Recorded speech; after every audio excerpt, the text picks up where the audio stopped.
За бүгдээрээ сайн байцгаана уу? Хичээлээр уулзж байгаадаа таатай байна ээ. Гарын маяг гэсэн хичээл. За одоо судлах сэдэв болохоор лекц байгаа. За лекц нь бол CSS preprocessor-ыг ашигласан утга гэж юу вэ? За зарим сул тал гэж юу вэ гэж байна. За энэ сэдвийг үзье.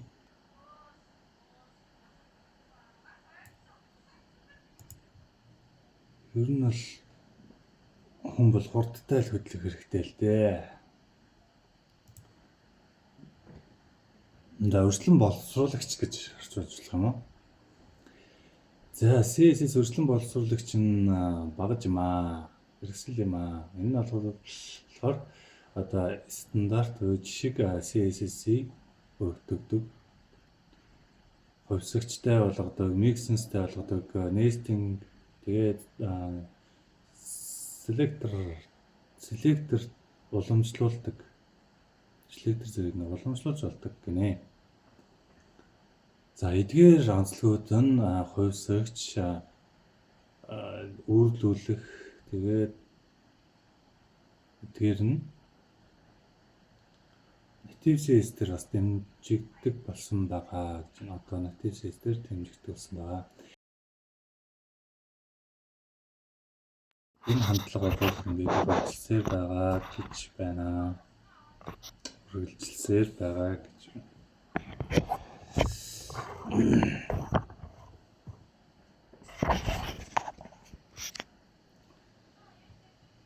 Үргэлжилсээр байгаа гэж байна. Гэхдээ CSS-ийн өмнөх хувилбаруудад энийг дэмждэггүй байсан гэж байна. За яагаад ийм болох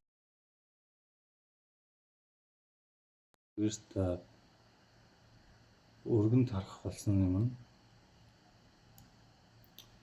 За би бас шууд орчуулах гэж байна. Хэлэн оруулж байна. Тийм ч учраас CSS өөрчилсөн процесс анханасаа маш өргөн хэрэглэгдэх болсон гэж. За энийг одоо бас орчуулъя тэ. Хувьсагч болон өнгөрлөх хэмжээ эдгээр функцуудын зарим нь одоо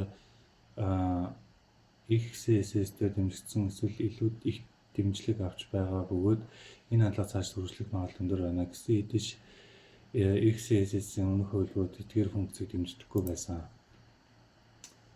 За энийг хэрэглэснээр CSS бүтээцлэж болно гэж байна. Илүү сайн бүтээцтэй болгож болно. Дахин ашиглах боломжтой болгодог код дотор. Тэгээд логик арга барилаар болов хийж логик арга барилаар логик арга болон илүү дахин ашиглах боломжтой CSS кодыг нэг бүтцлэх боломжтой болгодог. За скэлтэй бүр. За mixins за шууд CSS-д дэмждэггүй гинэ. За хамгийн алдартай preprocess бол Sassless Stylus юм. За эдгээр сасын талаар ярих гэж байна. За сас нь бол syntactically awesome style sheets. За энэ CSS-ийн бүх хувилбар тохиромжтой. Тэгээд хөгжүүлэгчдийн community хамгийн том community-гаар бол засварчлалын хийдэг гэж. Хөгжүүлэгчдийн томоохон community засварчлалыг хийдэг. За сас нь дараах онцлогуудыг дэмждэг хувьсагчд гэж байна. За та утгуудыг хадгалж бас дахин ашиглаж болно гэж байна. Spreadsheet-ээр дамжуулаад. За үүрлсэн CSS дүрмүүд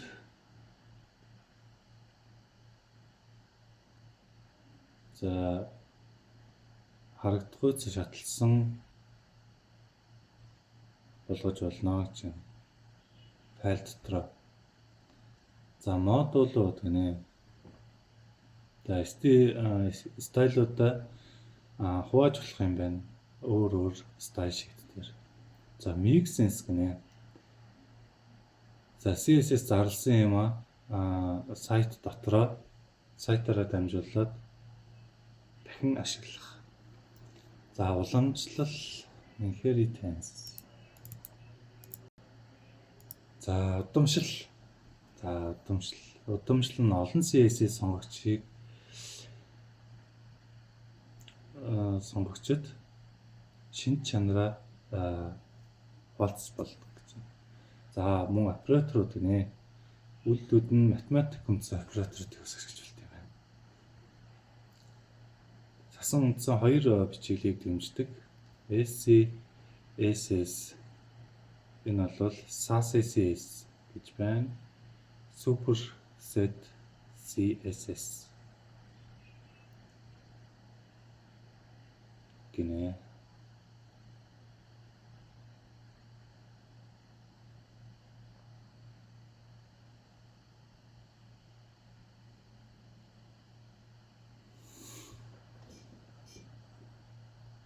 За үндсэн CSS-ийн бичиглэлийг бол өргөдсөн хэлбэр юм гэж байна. SCSS нь хамгийн түгээмэл бичиглэл байдаг.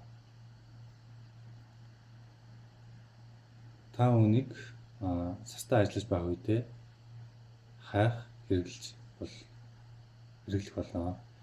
За энэ нь гоё хаалт шаарддаг. Тэгээд энэ semicolon хагас колоныг шаарддаг нэ. Тэгээд CSS-ийн төгсгөлд CSS залж байгаа төгсгөл дээр нь semicolon тавьд юм байна. Яг унган CSS яг яаж бичдэг вэ?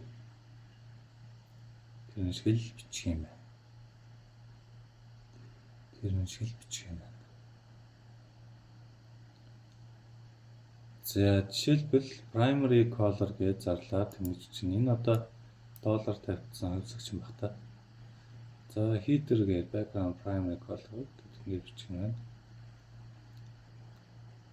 Та энд юу харав гэж юм дээд хэсэгт SCSS дотор хувьсаг зарласан байна гэж. За энэ хувьсагч нь болохоор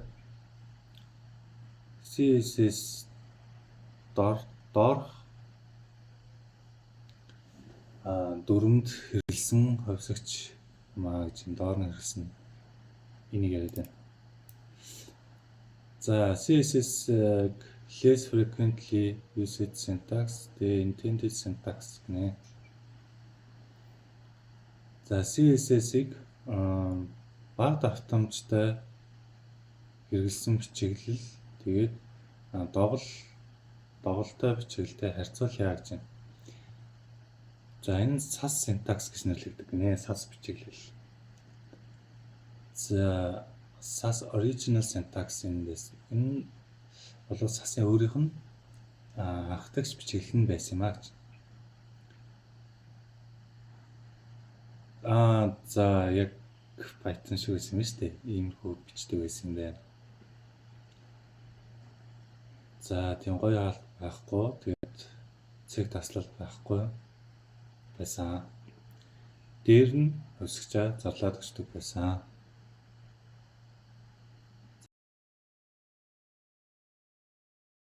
Долларын тэмдэгтэй байдаг байсан гэж. Долларын тэмдэгтэй байдаг байсан.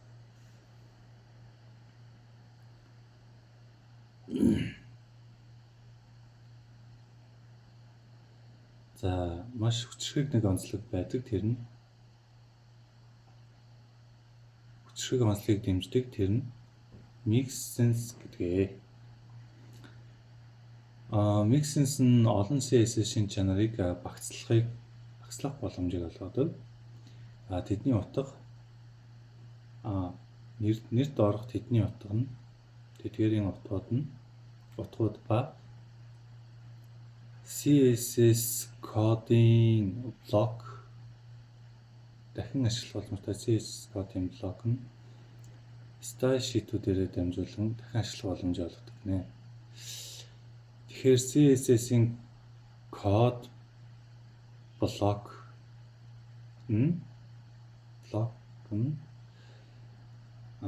стайл шитээр дамжуулаад дахин ашиглах тэгээд тэр утгуудыг нэрлэх боломжтой байдаг юм байна гэж би одоо ойлгож байна. За энэ ингээд баг юмыг давтаж үтсэн тэгээд засч анзалахад амархан. За та блок дотор ямар нэг юм засах юм бол бүх газар энэ өөрчлөлт нь орно гэж. Mixing гэдэг зүйлийг хэрэглэх юм бол. За mixing нь болохоор дурын болон descriptive names-ийг ашиглаж болно гэж байгаа юм. Тайлбарлах боломжтой нэрлэл гэсэн үг. Нэршил. Тэр нь ойлгоход илүү амар байдаг. Тэгээд CSS блок бүр юу хийдгийг нь ойлгоход амархан байдаг юм байна. За mix нь болохоор нэгдсэн нөгөө нэг хэм маягийг бас баримтлуулдаг аа л гэж. За бүгд хамт орчуулаад зөө. Мөн холимог. За холимог. За mix нь нэгэн төрлийн хэм маягийг хэрэглэсэн загварын хуудасны доктортой байл. За тийм ээ тийм. Нэгэн дээр нэг арай өөр юм хэлээ, нөгөөдгөн дээр нэг амар шал өөр юм хэлээд хул гэсэн үг шүү дээ. Тийм ээ. Center flex гэнэ. Center flex гээд окей, эдрийг групплж байгаа юм байна. Групплж байгаа юм. Ингээд холжиж байгаа юм. Тэгээд дараа нь энийг юм дээр ашиглахаар яг ийм юм бас хэцүү л дээ тий. CSS дээр яг ийм ингээд бас юм бүрүүлээ. Дараа нь би яг ингээд стайлаар би ашиглая шүүгээ. Заавал нэг юм оноожж тэрийг ашиглаад авахгүй ингээд зүрчвэл баялна л та. За add mixing гэдэг бичиж эхэлдэг гинэ. За center flex гэсэн нэртэй гэж. За 3 CSS-ийн чанартай тэрний элементүүдийг Flexbox ашиглаад голдуулдаг гэж. Энэ бол амар хэрэгтэй шүү дээ. Тэгээд нэг удаа та mixing-ийг тодорхойлсон бол add include гэсэн дүрмийг ашиглаад CSS дүрм дотроо эдгээр шин чанараа багтааж болно гэж. Одоо тэгсэн чинь шал өөр юм дээр нэгсэндээ include гэд нэрийн бичингүүд эн чин задраад энэ property утгуудтайгаа энэ хөр идэрнэ гэсэн үг хэлж байна. За бүтнээр нь бичвэл ингэж харагдана гэж.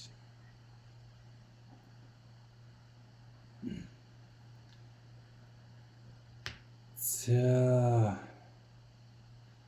хүснээрээ ингээд юм бэлдээ тавьчих болно гэж байна. За хамгийн гол нь та нэг өөрчлөлөө тавьчих юм бол нөгөөдгийг чинь хэрэглэсэн бүх газар бол өөрчлөгдөж шүү гэж. За энэ бол SCS сас гэдэг уншиж юм. Амар хэл оголцоод байна. Сас бичиглээ. За энэ болохоор SCS чиглэлж байна. Тэгэхээр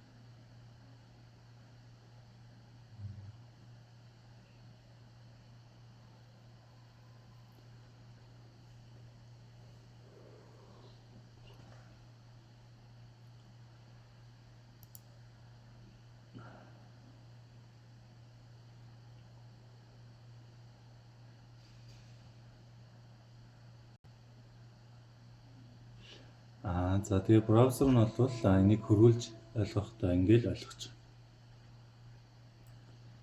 За ингээд юу вэ? Бүгдээрээ энэ толгой эргүүлж байгаа юм аа. Асууч дөөсөөс. Тэгээд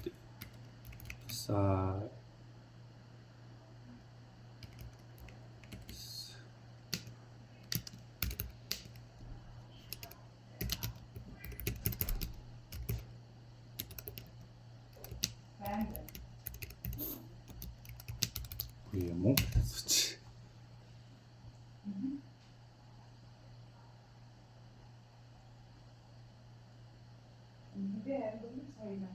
Гоё аль ашиглана.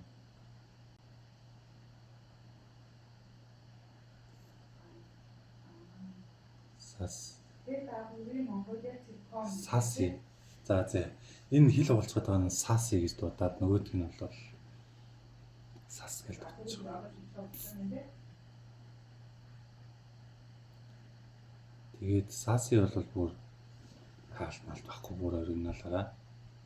Өөрөөр авах юм байна. Нөгөөх нь алт юм авах юм байна. Шүү манайхаа.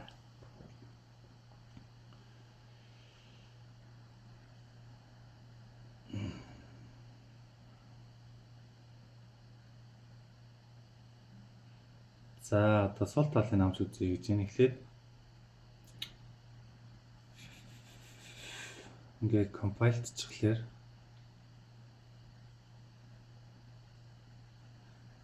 яг бод амьдралын төсөлтөөр бол зарим зүйлийг бодж үзэх хэрэгтэй гэж. За тэргээ одоо дебаглах ажил руу орно гэж байна. CSS-ийг шууд хөрвүүлээд өгчнө.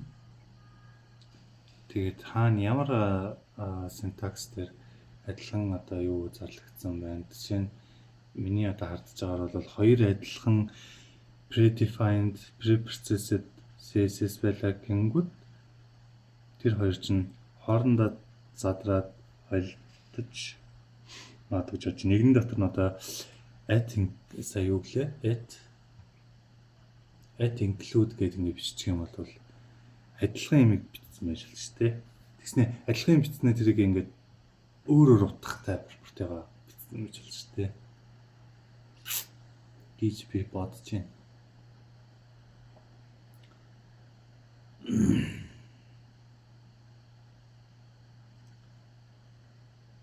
За хэдий тийм ч гэсэн энэ бол бас өөр ингэсэн давуу талтай л гэж.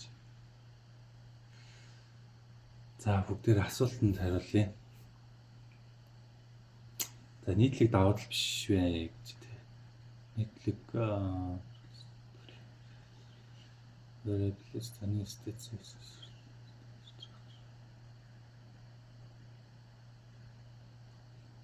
За энэ яг бодлоо тий. Mixins for creating blocks. За man propose new юм бэ гэж.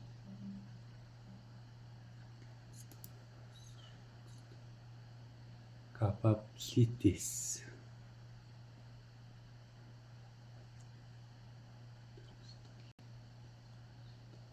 Тэгнэ.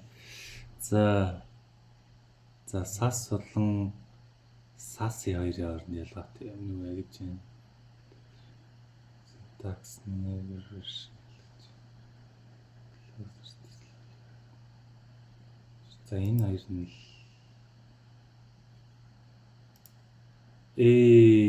буруу юмнаас нэг зүг хариллаа. За худлаа юм ач мэдээд байгаамаа. За зорилго нь юу вэ гэдгсэн чинь шууд браузер ойлгох боломжтой би бодлоо болцсон шүү дээ. Тутагшаад сайн ойлгоогүйгээр Steam capability CSS with more powerful feature гэнэ. Чадамжийг хүргэтгэн.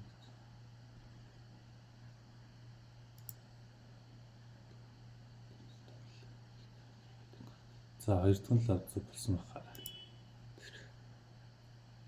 За энэ хоёрын хоорондох ялгаа нь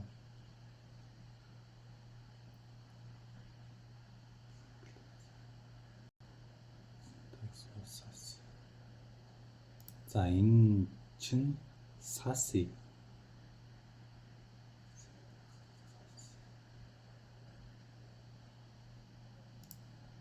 энэ зөв биш шүү.